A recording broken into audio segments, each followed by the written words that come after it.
Good afternoon, welcome to Kion Sondra. Another day, another finish install para sa Kion Sondra.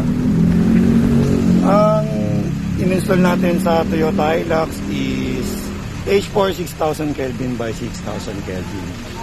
So ito po yung final output, low beam.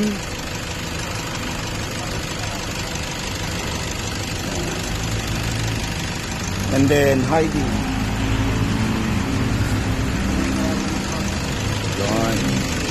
So ngayon, si Sir, dahil na-installan na ng Kion Sondra, is mapapa-good morning na siya ulit sa gabi.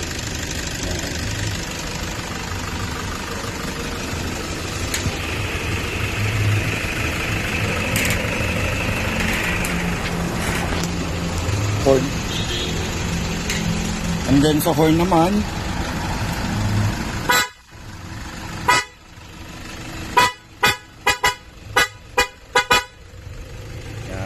so, thank you for choosing Kion Sondra. And mamaya naman, alignment naman tayo para sa headlight. Yan. Thank you.